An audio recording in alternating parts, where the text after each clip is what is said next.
Hello and welcome back to Beyond the To-Do List. I am your host, Erik Fisher, and this week I'm excited to be doing something completely different than we normally do. We are doing our first Mailbag episode.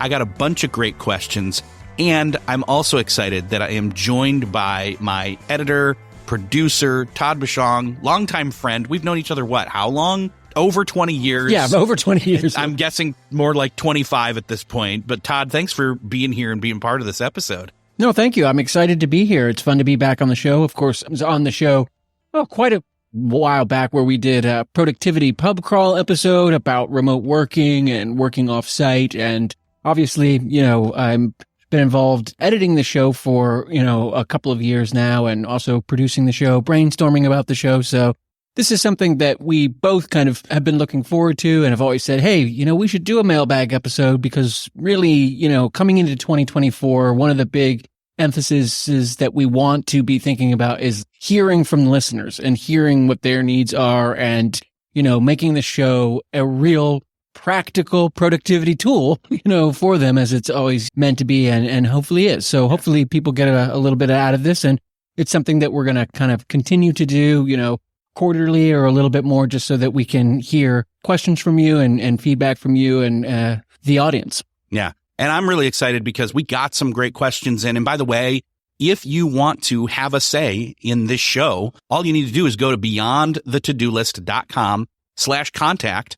And just right there, you just put your name, your email address, you write a little message. It comes right to my email. That's how we got a bunch of questions. And I'm just really excited to dive in. So let's just jump in. Let's get started. Let's do this. Yeah. So our first question is from Gary Mamarillo. And Gary asks, when you're a box checker, quote unquote, how do you stay productive when those boxes require waiting on others for you to check it off? I find myself in this space quite often. It stunts my productivity. Yeah, that is a great question. And I think that's really the kind of the friction of productivity, right? It's that you can do as much as you can do, but you can only do so much. And then you're in a waiting pattern, and you're waiting to close loops, and you can't close them because other people are supposed to be sending you stuff or replying to a question you had. You can't move any further. And so my initial off the cuff answer is just to have a list of things, a constant list of things. I know this sounds like the antithesis of productivity, to have a constant list of things, but to have a list of things that don't require other people's input. You don't have to wait for anybody else. These can be quick, easy things. I mean, some of them are busy work.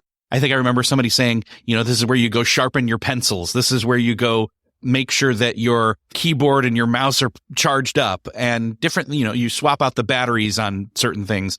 Of course, none of those are fairly productive, though need to be done, but it's busy work. It's fine. It's good. But, you want to have a list of those quick, easy things, like it's, a monthly or a weekly checklist kind of a thing where it's like, well, it's admin tasks. Basically jump into your email. One of the things that I do is like, I'm waiting on other people. All right, I'm going to make sure that as soon as that comes in, there's not other emails that are sitting there waiting for replies from me. But yeah, it really can be. And I sympathize definitely as a box checker. If you've got that list, it's like a stain, a stubborn stain you can't wipe out because you need somebody else's input to be able to finally get it done, the right solvent, if you will. That's what it feels like. And it can be very, I'm not calling Gary neurotic because I empathize completely. I am just the same. Trust me, I empathize.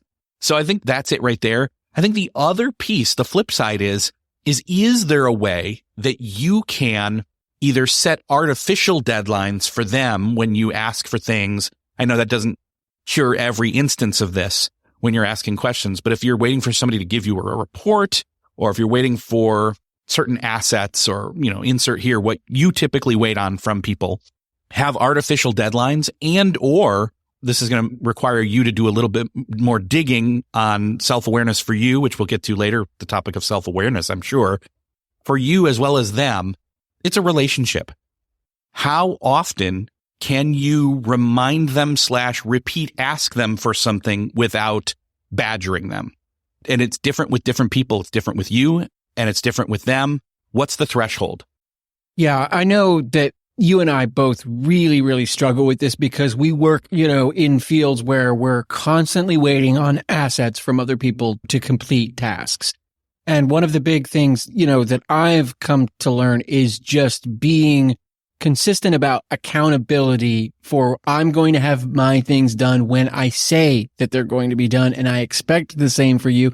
And sometimes having that hard conversation, from time to time of saying, hey, when it says in Slack or like within, calendars or whatever, that it's due by 3:00 at this time, I need it by that time.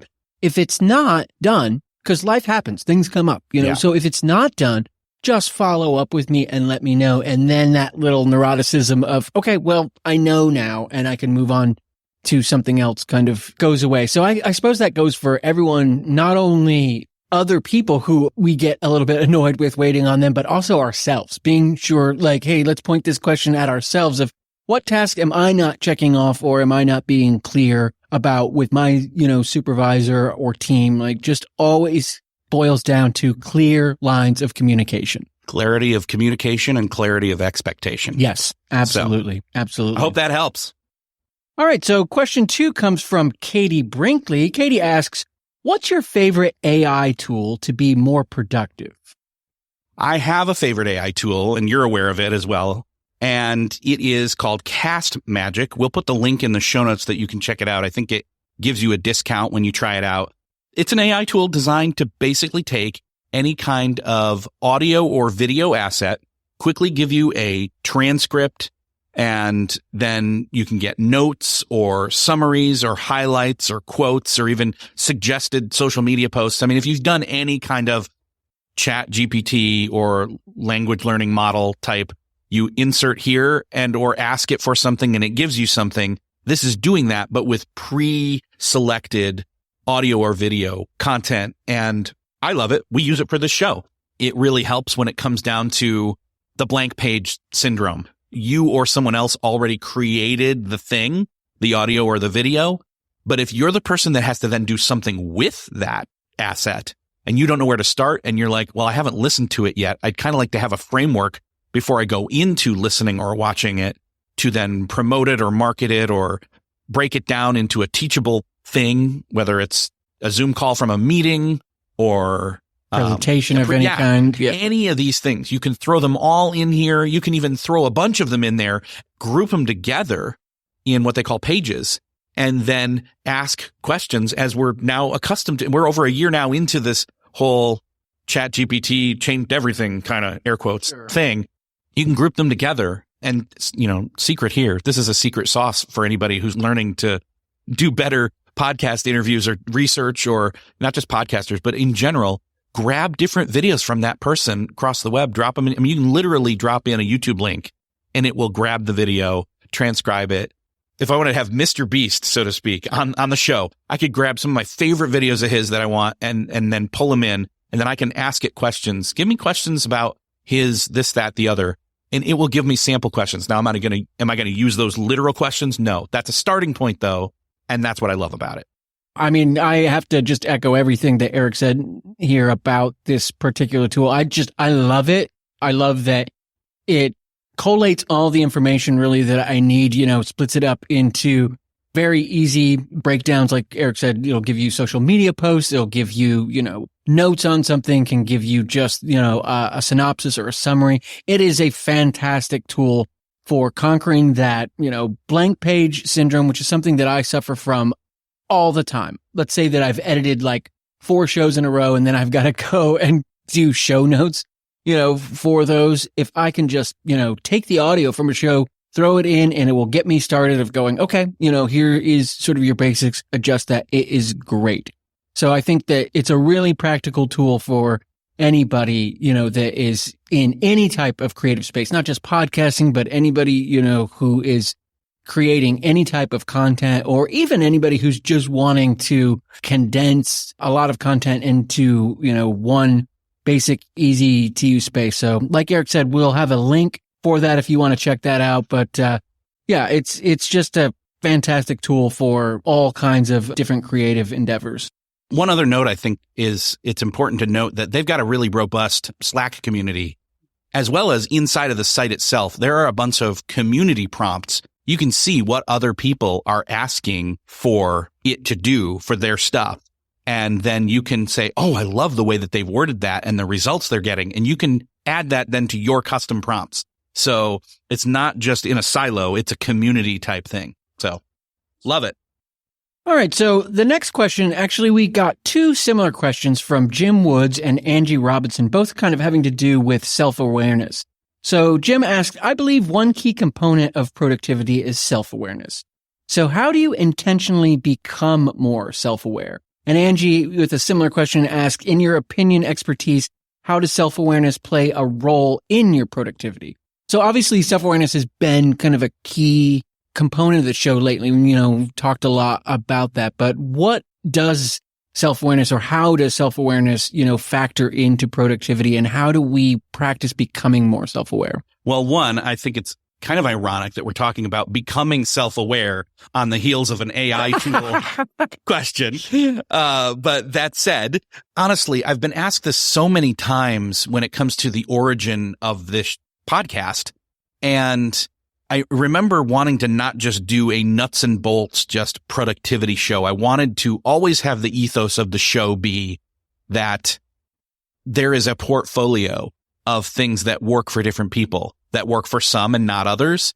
And I think one of the things that I've noticed over time the most is that it doesn't matter per se which thing it is that you're talking about, whether it's I'm time blocking or I'm getting up early or I'm insert productivity tip, tool, whatever here, that it always comes down to what's your actual need? What are your strengths? What are your weaknesses? What are your pain points?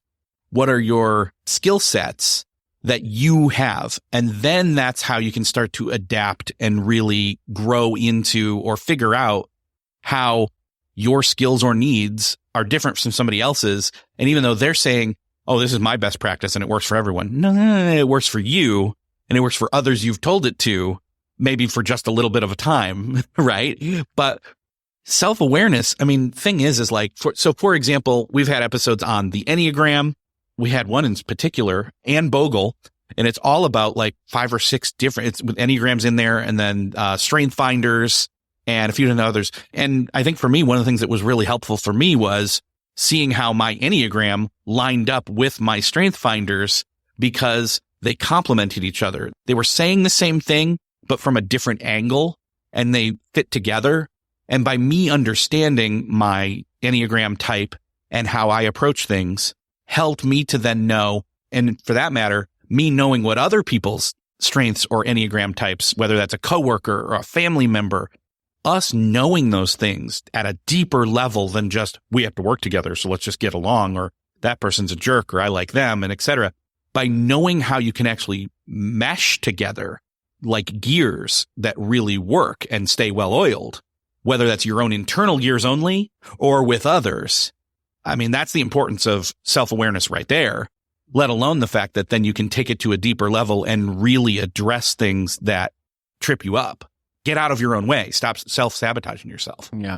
And that really links into a lot of what I know your goal is and my goal is being more human in 2024. Yes. Yes. Empathy and understanding and self-awareness. Like you said, it's not only just about understanding yourself more, but it's others more, and therefore knowing when they react to things, oh, this is why they react in this way. This is, having an understanding of how they work and just being aware of that. So one of the big self-awareness or personal self-awareness things for me is sleep. I am self-aware that I am not getting good sleep. And we got kind of a couple of questions that are related to this. One coming from Ariel Nisenblatt, who asked, I'd like to learn to wake up earlier and follow up to get more done before the day really begins. Also, Stoyan asked your best tips for a good night's sleep. I know I need to hear this from you because I've been I'm struggling with sleep. I'm sipping on coffee right now trying to stay awake. But obviously sleep is such a huge component of productivity. We've addressed it a lot of times, but what are some of your tips for not only getting a good night's sleep, but quality sleep? Yeah. So I think that I will touch on the waking up early part after talking about good night's sleep, because I think getting the good night's sleep is going to make getting up earlier more possible. And I love Ariel's question because it's very helpful to a lot of people. And honestly, it's one of those things where people hear and say, oh, no, you have to get up early. No, you don't. She's choosing to, and I want to honor that. Stoyan's asking, best tips for a good night's sleep. Well, one is you want to get off screens, especially the blue light stuff, as early as possible. And we all want to Netflix at night and just kind of coast into bed and hopefully fall asleep. Some of us, I forget what it's called, there is a certain procrastination habit specific towards this, where if we feel like we have less agency or control over our lives, we want to stay up as late as possible and squeeze all the juice. We want to carpe diem the night. Yeah. What's the Latin word for night? We don't want to carpe diem. We want to carpe nightum.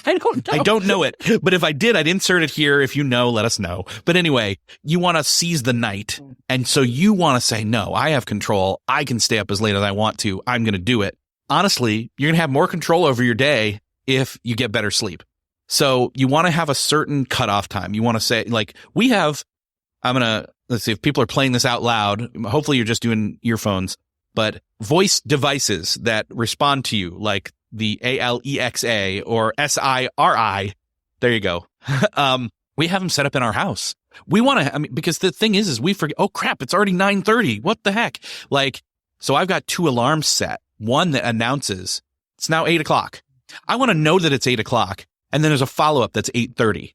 And that's just to have the whole house be aware. It's mostly for my son. Let's just put it out there. He needs to get to bed on time. Yeah. And if we as parents are doing something or in the thick of something, even if we're doing something with him, quality time, we need to be reminded outside of ourselves what time it is so we can, we need to get into our routine. So speaking of evening routines, it's get off screens. It's, do all the hygiene stuff that you need to do. It's maybe depending upon time of year, this is where this gets tricky because 8 and 8:30 in the summer, it's not dark till 10 o'clock exactly where we are. Yeah. So we adjust that, but it is what it is. But evening routines, you got your hygiene. You want to get a cool enough temperature. You want to make sure that you do enough bio break stuff early enough. Some people even say you want to, I think I read this and I've been trying to inch towards this with some success, not eating anything for like the last 2 hours before bed, not drinking anything at a certain point there as well, having that all tied in.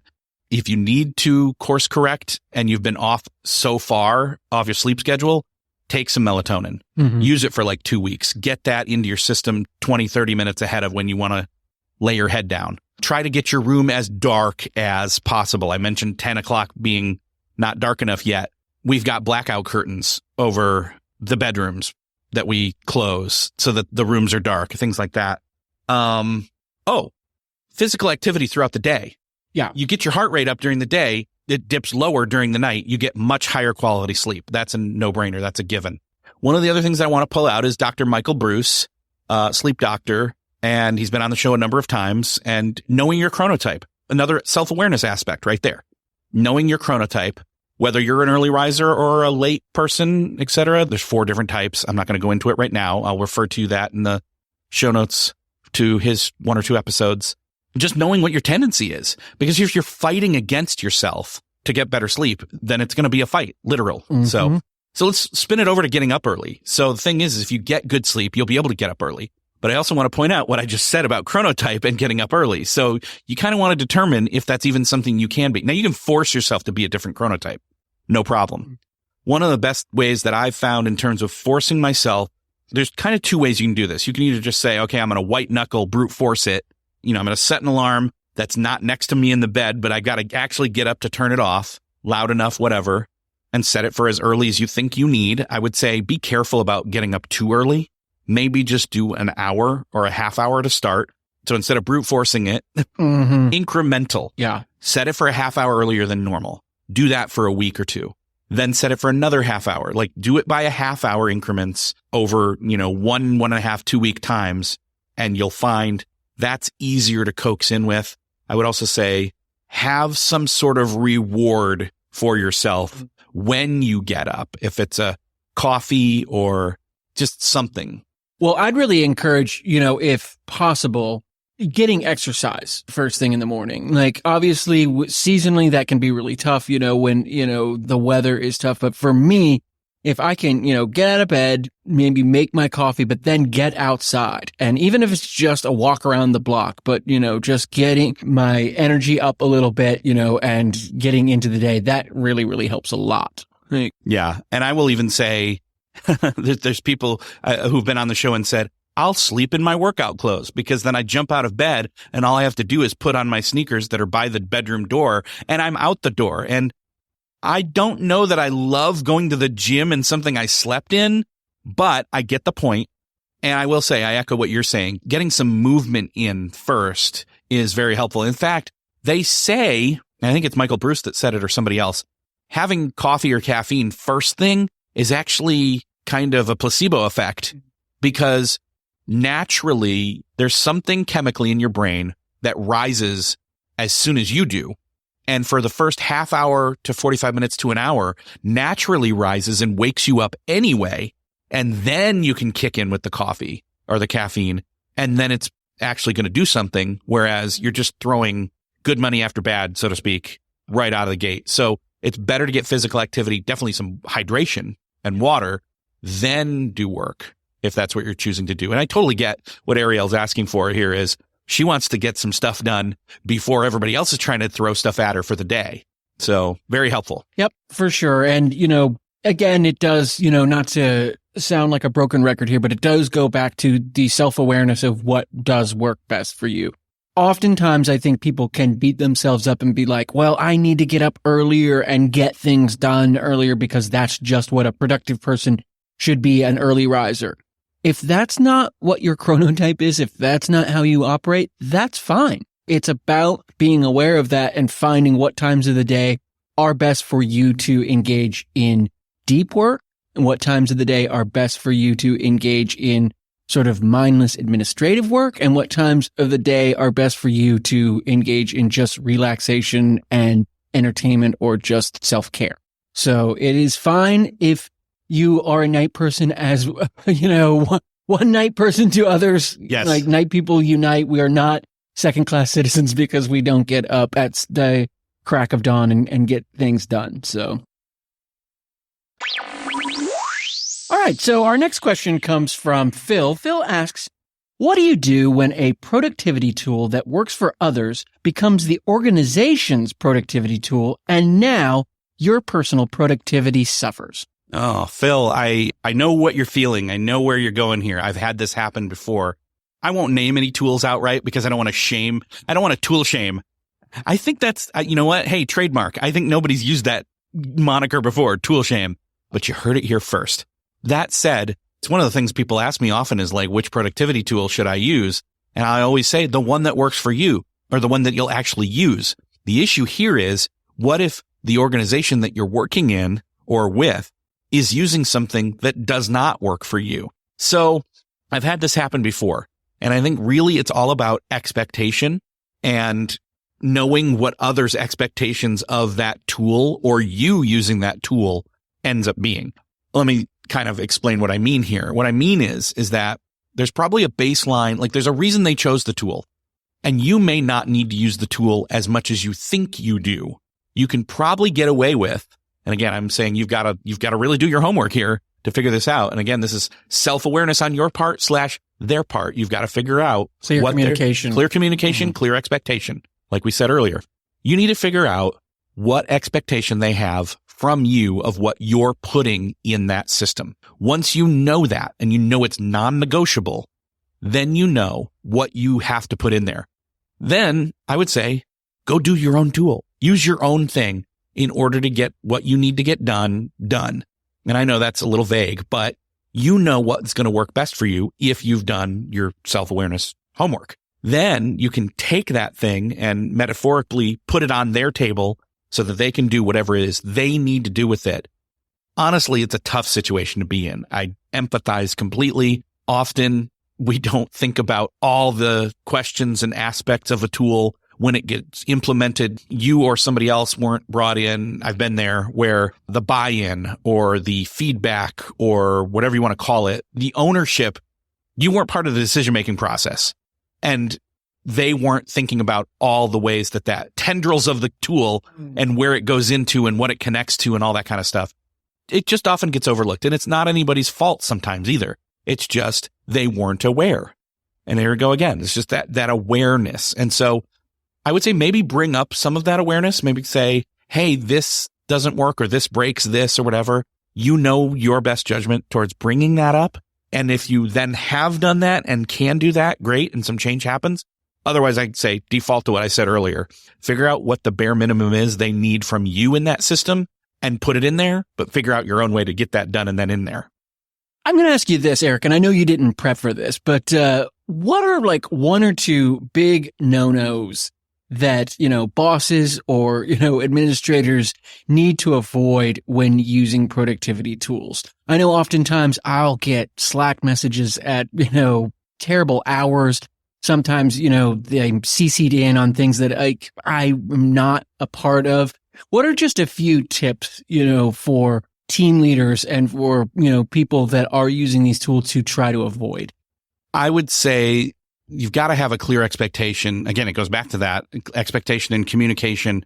There has to be boundaries. I mean, I remember working at one workplace and the head of the entire place led by example. They sent out an email to the entire organization. They said, we're going to start to implement where we don't expect you to be doing emails in the evening. We don't want you to be burning out. We want to be proactive against that. And what they said was, which is why I'm sending this email first thing I think they did it on a first thing on a Monday morning or something like that. And so everybody got it. In other words, they said, there's a purpose to this. I'm not sending it in the middle of the night. And I'm not sending it then so that I can see who replies to it. I'm sending it during normal hours. And then I will see if you reply to it in off hours. This was years ago. So, things have been a little bit different. But I would say having one lead by example, be careful of, we've all got this flexing of time going on. And so, yes, sometimes people have to do things during the middle of the day and they have to jump back on and check things. But this is where you use like send at 8 a.m. type things in Gmail or Google or whatever. I would say that's one example. Another is don't shotgun your communication. You need to have a priority, a hierarchy, a limit of what tools are you using. Don't call, text, Facebook message, Skype when it was a thing, Slack, email. You need to be consistent because I've had experiences where messages would come in across all of those. And in my mind, there was a hierarchy of, if you're literally calling me on the phone, it's an emergency. You need me immediately. And no, it's just hey, you got a sec to chat about an idea. Okay, I get that, but that's not priority. If it's priority for you, capture it all and send it to me in an email and tell me not time sensitive in the subject line. Sure. You can see where I'm going. It's basically your emergency doesn't constitute one on my part and vice versa. Again, it's all about clear communication and setting a standard. There's no easy one answer for this at all. Slack has been a bane of my existence in certain positions and a blessing and an amazing tool in others. Yeah. So, yeah, it's just really, individualized. And like you said, just having that clear communication. And I know for my boss and I now, we just know, that, if something really needs to be addressed, it's just via text if it's, really, really pressing. Otherwise, all communication just goes through Asana and we just know that. And, it's just within our boards. But we know that if it is urgent, that's when it's time to go to the text. That's been communicated and it's fine. So I just know that now. All right. So moving on here, Ramon asks, when is the right time to know when to delegate a task versus using your own skills and time to achieve it? This is a great question. And I think I'm going to defer to Jay Baer, who's been on a couple of times. He said, basically, you need to be doing what you are uniquely qualified to do. So if nobody else in the organization can do it, then it's yours. That's not to say that if you're spending way too much time doing that thing, you shouldn't train somebody else to then take some of the load off or all of the load off. But there's certain amounts of judgment there that you've got to hold on to in terms of that.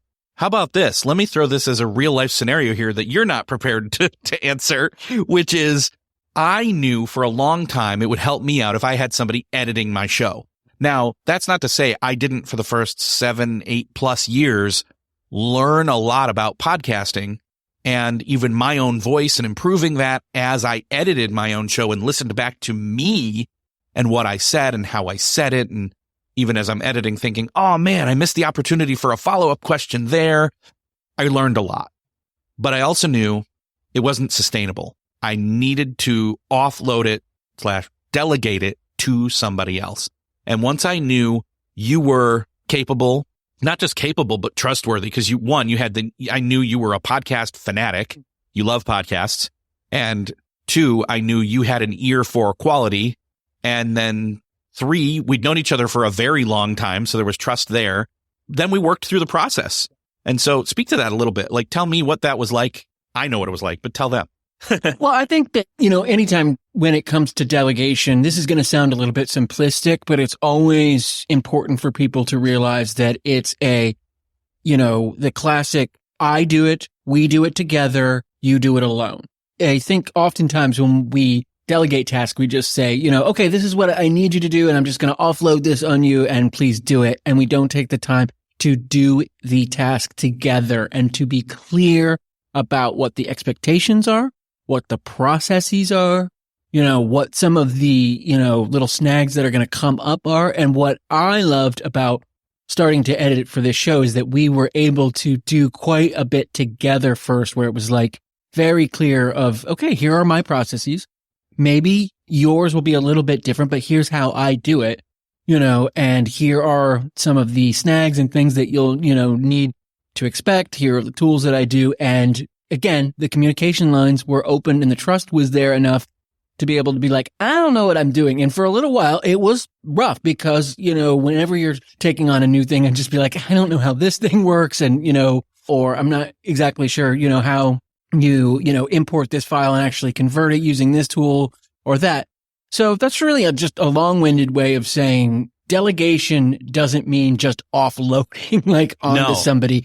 You're still in the process, together till a point where eventually, yes, they, will be able to do whatever on their own. But I just think that it's always important to keep in mind that, if you are delegating somebody, to take that time to invest in the process of the delegation, first, so that, yes, that might take some time, but in the long run, it's going to save you so much more because they're not going to, continue to come back with questions, etc. So, and documentation. Yes. Not just written, but also even video, where you're screen sharing as especially if in remote work, when we're training people, we're training into the delegation of something, to be screen sharing and capturing that and then have that as a resource for the person who, once it's already fully on their plate, they've got a reference. Wait, I forget how we do that, and go back into that video. Oh, I remember we did this and then that's how we get this. And so it makes it so much easier. We didn't do that, but that was because we were in person. We were in person, and, we're both remote workers who could literally get together, whenever we wanted to go through things, but not everyone has, that luxury. So,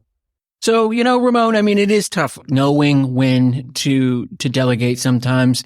It does take time. I think a lot of people struggle because a lot of times delegation for a task, at least for, entrepreneurs or independent contractors, means money. It means that it's less money that I'm going to make because I need to pay somebody else to do it.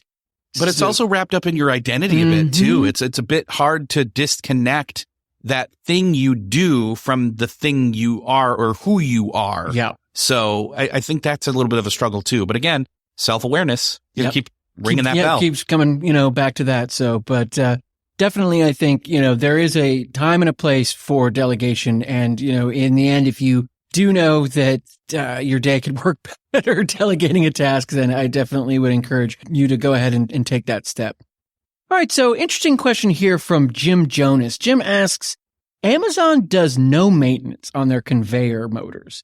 The downtime is too costly, so they just go until they break and then replace them. It is a picture of our disposable culture and model of productivity where time is our most valuable asset. Given that, how do we prioritize maintenance of our human resources, especially as solopreneurs or family businesses where the parts are not replaceable? Well, I would say that time is definitely a valuable asset, but humans much more so.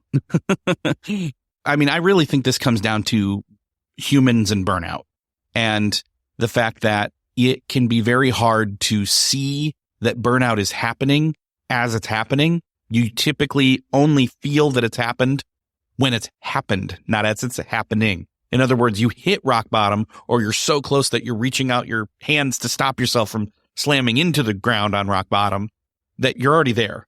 So that's a little bit difficult. And I would say that ultimately, then it's all about proactivity when it comes to avoiding burnout. Honestly, it's about things we've already talked about. It's about getting enough sleep. It's about having clear communication and clear expectations and other aspects of self-awareness, like I talked about with the Enneagram and with Strength Finders as an example. It's about knowing that meshing. It's about knowing your team. It's about knowing them, because yes, we've seen all the, the layoffs and downsizing and different things happen. But on an individual basis, if somebody in a specific role is burnt out and then they just quit, you have to spend the time to find another person to either fill in the meantime, let alone do a search for the right fit for somebody else to fit that role. Again, that's also time that's being spent. And you're better off being proactive to avoid that, especially when it comes down to you yourself. If it's a solo thing, you got to be aware of it. This is why you do self-awareness check-ins. This is where journaling, and I don't mean like, oh, I'm going to keep my diary. No, like have a few prompts that you check in with, even if it's once a week or something. It doesn't have to be daily, but just kind of have a check-in with yourself and your team to see where they're at. And I don't just mean on a, hey, how you doing? How's it going? Surfacey way. You have to dig deeper. Yeah. And I think Jim specifically is kind of addressing what the responsibility of leadership is in not driving their team to burnout in ways like, and I think that you kind of hit the nail on the head there with communication. I think that it's imperative that bosses, I think, often know when employees are approaching burnout, or they can see sort of the early warning signs of that. And I think it's just so important, to intervene early so that it is not in, emergency, mode. It's not where, they are rock bottom, but to intervene early and say, hey, I see that you might be struggling with this sort of workload. How can I help? What can, I do? What can we adjust to, kind of, avoid this? And I know that can be awkward, at times. It can be very awkward, I'm sure, within family businesses, and it can be awkward with solopreneurs, because oftentimes the people that you're working with are close friends, so it can be, tough to call that up, but it's important, to just establish that. Yeah. It's all about that proactive attention there. It's that whole thing where it used to be that we'd say you only go to the doctor when you're feeling sick, but we've moved past that. It's now we go to the emergency room when we're sick. We don't even go to the doctor on a regular basis. And it's getting back to that checking in on yourself and with trusted people that I can ask the right questions and do the right noticing. So. All right. So Amanda Bonner asks, a big challenge I have is not planning enough time to complete tasks. Then when I don't complete them in the time frame I've allocated, I end up falling behind and feeling frustrated. And all that affects my productivity. How do you gauge time needed for tasks? Do you cushion it? Add a time buffer? Also, do you close off all distractions for maximum productivity? No text, email, social media, etc. Yes. So I think the thing here, I'm going to address deciding how long or discerning how long a task will take second. First and foremost, if you're trying to get anything done and you don't have distractions turned off and have buffers and barriers put up, do not disturb mode, everything, etc. If you don't have what works for you best figured out in that way, one, Nir Eyal's Indistractable book is a game changer when it comes to that. It'll walk you through all the homework you need to do for yourself when it comes to that. Because if you're trying to sit down and get something done, but your phone is sitting there, I know I don't have the statistic in front of me, but there's a certain percentage of your brain that's thinking about, even if your phone is sitting there and it's flipped over so you can't see the screen, you're wondering if something's come through. So I often will leave my phone in another room and then go on Do Not Disturb with my watch And then at that point, only certain people can get through. Like if my wife calls me twice in a row, she knows that's the way she gets through because it's an emergency. There's different setups like that. But I would say you have to put up the boundaries to keep distraction from happening. Now, aside from that, I would say then deciding or gauging your time that you need for those tasks. I tend to think that, I personally, let me go with my experience. My experience is that I overestimate the time something's going to take. And because of that overestimation, then I procrastinate on doing anything about it. What I have found is that actually starting the thing and seeing how fast 5-10 minutes of just starting it or getting a few of the easiest parts of whatever that project is, like, I don't know, hey, I need to ask a few different questions of different people. It takes 5 minutes to ask those emails, send them, get the information back, and now I have a better course of starting already in place. And you've broken the seal. You've gotten the motion started. The momentum is there. The other piece that I would say is if you block out an hour, do a Pomodoro method. Pomodoro is the Italian word for tomato. This was all started by a guy in Italy who had a tomato timer as a kitchen timer, and he would turn it for 15 minutes, and he would do 15 minutes of work. He said, all I got to do is work on it for 15 minutes, and then I can take 5 minutes of a break. He did that 3 times in an hour, which I know what you're thinking. Wait, that's only 15 minutes of work separated by 5-minute breaks. How is he getting more done in that 45 minutes than he is in just an hour of sitting there working?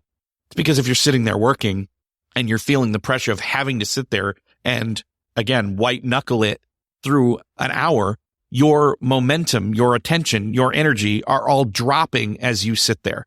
But if you can do 15 minutes and you can focus for 15 minutes only and then take a 5-minute break, you refresh, you flip all the switches, you get up. If you're inside, go outside. If you're outside, go inside. If you're sitting, get moving. If you were standing, sit down, etc. Flip all the switches, take that 5 minutes. Heck, that's actually your excuse right there to pick your phone up for 5 minutes, 5 minutes only, and then sit back down, do another 15. You will find you'll get more done. Because here's the thing. It's not necessarily about gauging how long something's going to take. There are so many other variables you're going to run into when you're trying and actually doing the work that you don't know about until you're in the thick of it. But if you can get more laser focused, set aside still that hour, then focus for 45, which is probably more than you've done for the hour. If you try to focus for the hour, you're biting off less, but you're actually digesting it, I guess is the best way I can put it. Yeah. I'm really blessed in so much that my work literally has a start and finish point on it. It is an episode of editing, and I can look and say, this is 45 minutes long. All I need to do are 15-minute chunks. I will do 15 minutes. I will walk away from this, I'll go take my dog for a walk, do whatever, come back 15 more minutes, and I know that most tasks aren't that way. You don't know. You can't just sit there and say, well, this is exactly how long it's going to be. But being able to, be real about how productive you're going to be, because let's face it, oftentimes we lie to ourselves and we say, I'm going to be so productive. I'm going to get up at 6 a.m. I'm going to just be in focus mode from 6 until 9, and get all this done. It rarely happens that way. So in terms of, yes, adding a buffer, I think that we should always overestimate a little bit of, what time it's going to take to complete a task. So always, yes, give a little bit of a buffer. But again, it's about breaking that, task up into achievable chunks, and following through with that. On Star Trek, Scotty the secret was he told, oh gosh, I feel like I'm going to nerd out here. I'm going to let myself do it. So Scotty from the old Star Trek was somehow alive in the new Star Trek, and he's talking to Geordi LaForge. If you don't know who any of these people are, don't worry about it. But Scotty says to his predecessor, essentially, I would tell Captain Kirk something was going to take 5 hours to fix when I knew it was going to take 3, so that I'd look good getting it done sooner. It's kind of like that. Yeah. Overestimate, because then you'll be pleasantly surprised and rewarded when it's done sooner. And again, it's all about getting that focused laser time and then getting as much done as you can. And then only through experience can you then really gauge the true amount it will take. Yeah, absolutely. All right. So our final question for this mailbag episode comes from Anna Dearman Cormick. And she asks, what productivity strategies have you tried that flat out did not work? Well, the easiest answer that comes to mind is pulling all-nighters. Those just don't work. I'm sorry. And if you've heard any other answer to the questions across this episode, you know why. It's because if you're older than 25 years old. Then, sorry. Yeah, sorry. Now, I was stupid and bragged about, like, this isn't literal all-nighter, but kind of is, where I was like, I'm going to go home. Like, I was at college. I was going to go home for July 4th.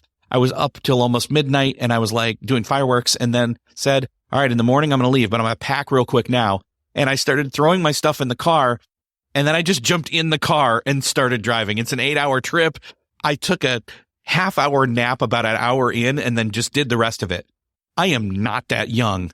I cannot do that. And I don't even suggest, other than maybe for the camaraderie and the fun and the memory of it, doing anything like that to current college students. But the all-nighter is stupid.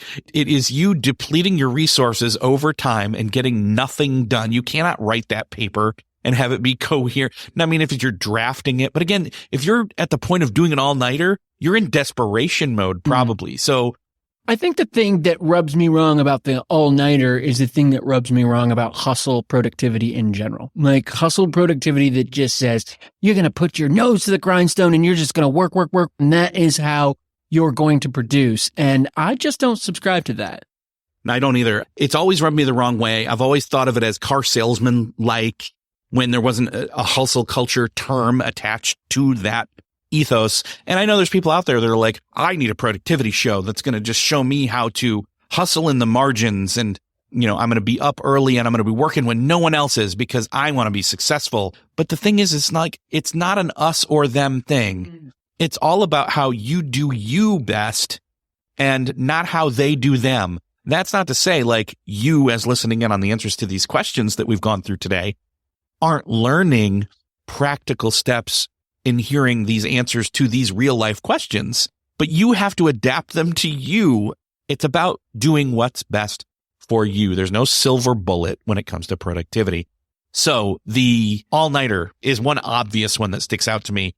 I'm thinking, honestly, there's not really any productivity thing that I'm also jumping to Seinfeld where you've got Kramer sleeping for like 2 hours at a time and that's it or something. But that was also crazy and didn't really work. And it's, you know, he was saying he was from Leonardo da Vinci or something. It makes me think of fad diets. It's almost fad diet productivity. I would say I've never wanted to try anything that's crazy like that.